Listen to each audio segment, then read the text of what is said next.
So today on Naturescope, me and the boys are going to be taking part in the RSPB Big Garden Birdwatch. I'm going to be talking to you about what it is, what the data is used for, and how you can get involved, and then I'm going to show me, Ben and Callum doing the birdwatch ourselves. So hopefully you guys enjoy the video. My name's Adam and welcome to Naturescope.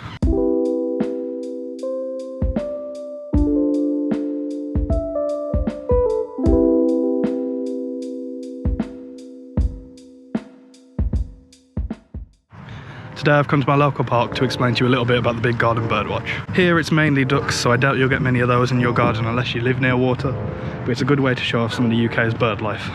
So the RSPB has been doing the Big Garden Birdwatch every year since 1979, and since then they've recorded 137 million birds over 9 million different hours. Effectively, what it is a mass birdwatch that takes place between a certain number of days. This year it's between the 28th and the 30th of January.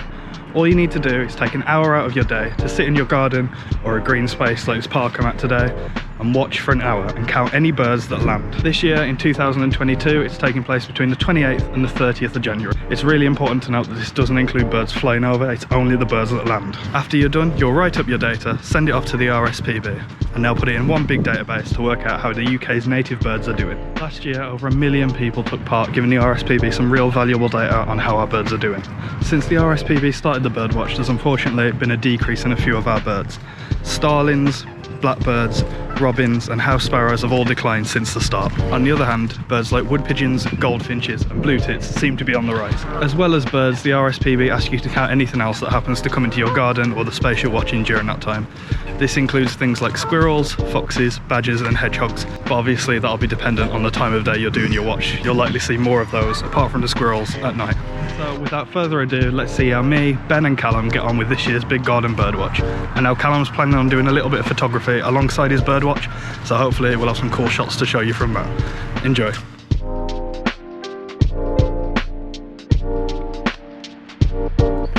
So it's the morning of the birdwatch. You can probably already hear the birds tweeting around me. I've just got to quickly refill my feeders and then we'll be good to go. So I'm just going to briefly take you through my feeder setup. In this tray we've got mealworms. This is designed for smaller birds. Then we've got sunflowers, fat balls, more sunflower seeds, sunflower hearts, which the birds seem to be loving at the minute. Just a kind of mix of seed that was left in the feeders, and then just a random mix there. As well as that, we've also got 2 suet coconuts, which are full.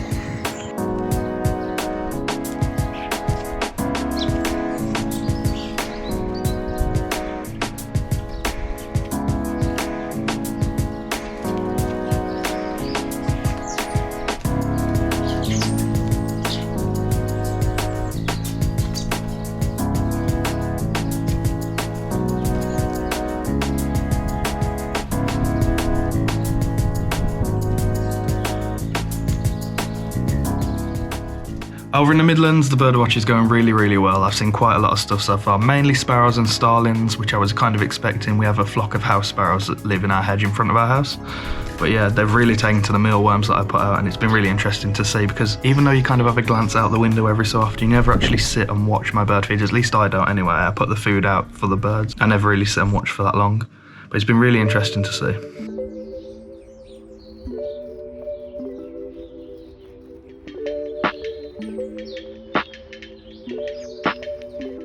Now, let's see how Callum and Ben are getting on.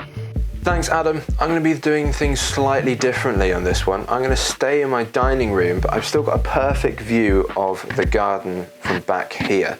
Dining rooms, kitchens, side rooms, even bedrooms are a great way to try and hide back from the birds if you've got a smaller garden maybe. These spaces allow you to set back from the birds, but also keep an eye on them and have a great view in watching them. Also, weather like this, stay nice and warm inside.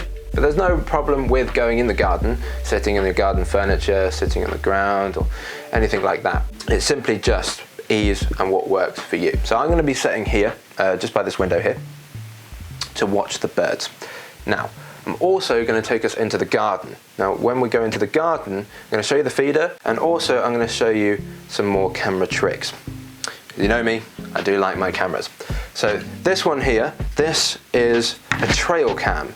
Trail cams are perfect to capture animals that are slightly more timid and also nocturnal. There's an infrared camera in here as well as a normal camera, allowing us to see nocturnal animals, such as hedgehogs, or badgers or foxes. Now this time of year, hedgehogs should be hibernating, but if you can capture some of this, it will help a lot of other agencies work out which hedgehogs are in hibernation, which ones might need help, and so on and so forth.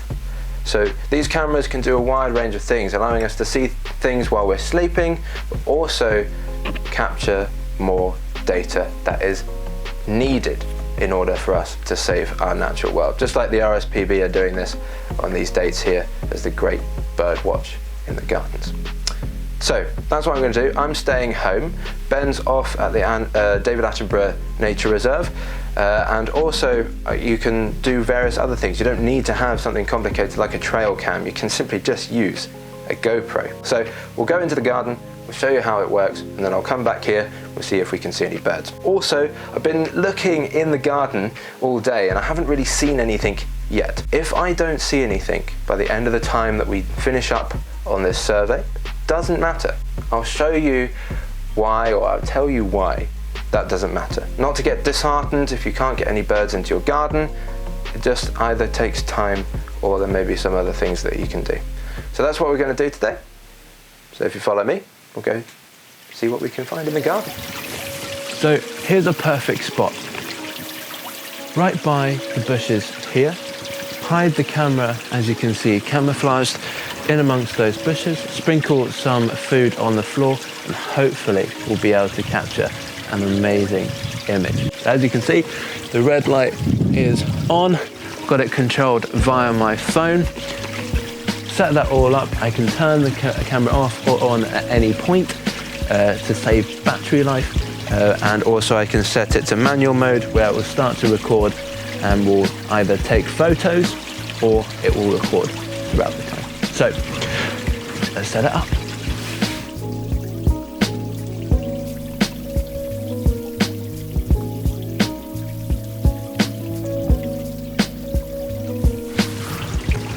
Double check to make sure that the view that you're getting is what you want, which it is. Perfect. And a good camera like that as well means that it's waterproof. So good old British weather, you never know whether or not it's going to be sunny or rainy.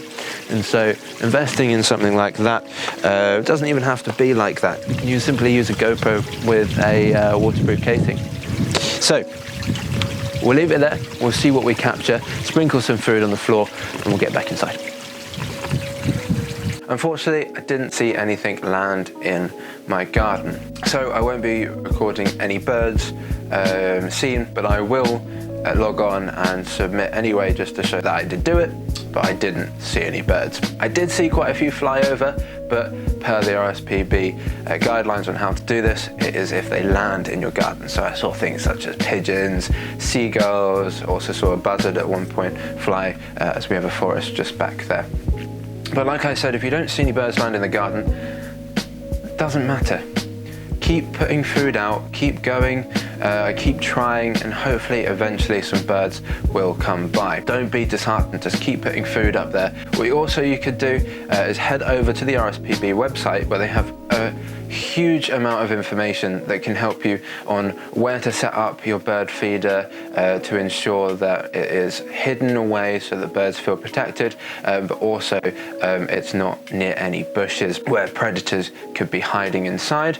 But also at the same time they can help in directing you to certain food types. So different birds have different food types, so there may just be species in your areas that you don't have the food for. Also, weather plays a huge role as well. If the weather is really bad, today it's really windy, and a lot of birds don't like high winds, and so they might stay where it's sheltered, such as in the forest, like I said, behind me. So like I said, it doesn't mean that you have no birds whatsoever in your area. You can just walk around local parks and things like that, and I'm sure you'll be able to see them. It's just making a safer environment for them to stay in your garden. Like I said before, any other information that you need or want to find out, head to the RSPB website and places that you can get key information to make sure that our wildlife stays here. as more and more developments occur, as you know, we're losing more and more green spaces. So keeping our gardens as green as possible is a great way to allow those birds to still thrive and survive. But that's all from me now. But thank you so much for coming along. Even though we didn't see anything, it's still good to do this so that the RSPB have up-to-date information on all the native species.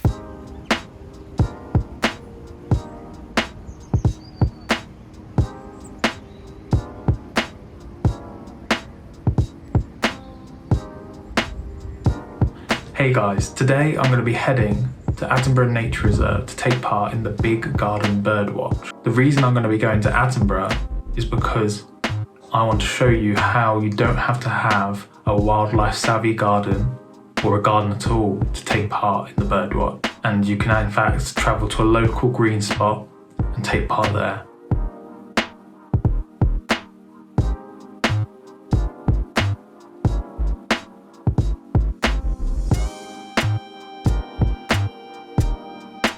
Just got back from Attenborough doing the Big Garden Birdwatch, and it was a fantastic result. We saw many species. When I got there, we set up in a sort of clearing away from the waterways, where there was a lot of hedgeline and some small woodland areas with lots of fencing. And the strategy that we sort of chose to take part in was putting out small amounts of food. So these were birdseed, peanuts and mealworms, and they were to attract the birds in so that we could film them for you.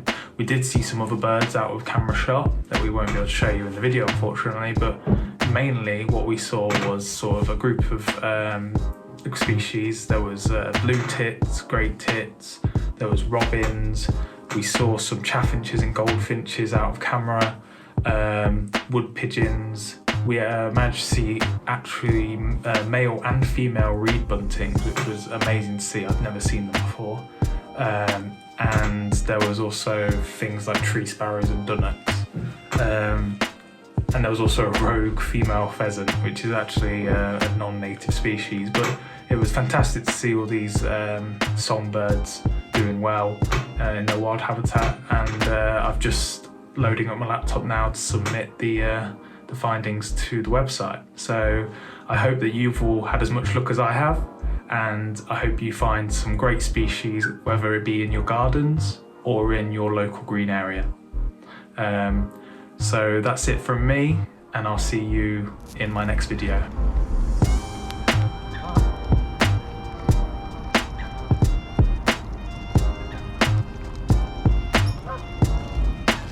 Inputting my results was really easy onto the RSPB website. They have a list of the most common birds you can find in your garden, and luckily all 5 of the birds I found were on that list. I just simply scrolled down the list, inputting the number of the species I saw one by one. I then clicked Finish Survey once I was done, and it gives you a little bit of information about your top 5 birds, as well as how you rank compared to the rest of the UK from last year's survey. It also gives you a little bit of information about this year's survey up to the point where you put in your results. So that's it from me in this year's Big Garden Birdwatch. It was really cool to see what landed on my feeder. Overall I found 10 house sparrows, 4 wood pigeons, 3 blackbirds, 17 starlings and 2 great tits. I really hope you enjoyed today's video. It's pretty cool to see what me and the boys got in our gardens and how it differed and how it was also similar. If you enjoyed the video, press that like button. It really helps us out more than you could imagine. If you enjoy the content, subscribe to Naturescope. We've got plenty more videos coming. If you took part in the birdwatch, leave a comment below. I'd love to see what you found in your garden. Was there anything unusual, or was there one bird that you saw more than the rest? Please let us know down in the comments below. All that's left for me to say is we hope you enjoyed the video, and thanks for watching. We'll see you guys next time.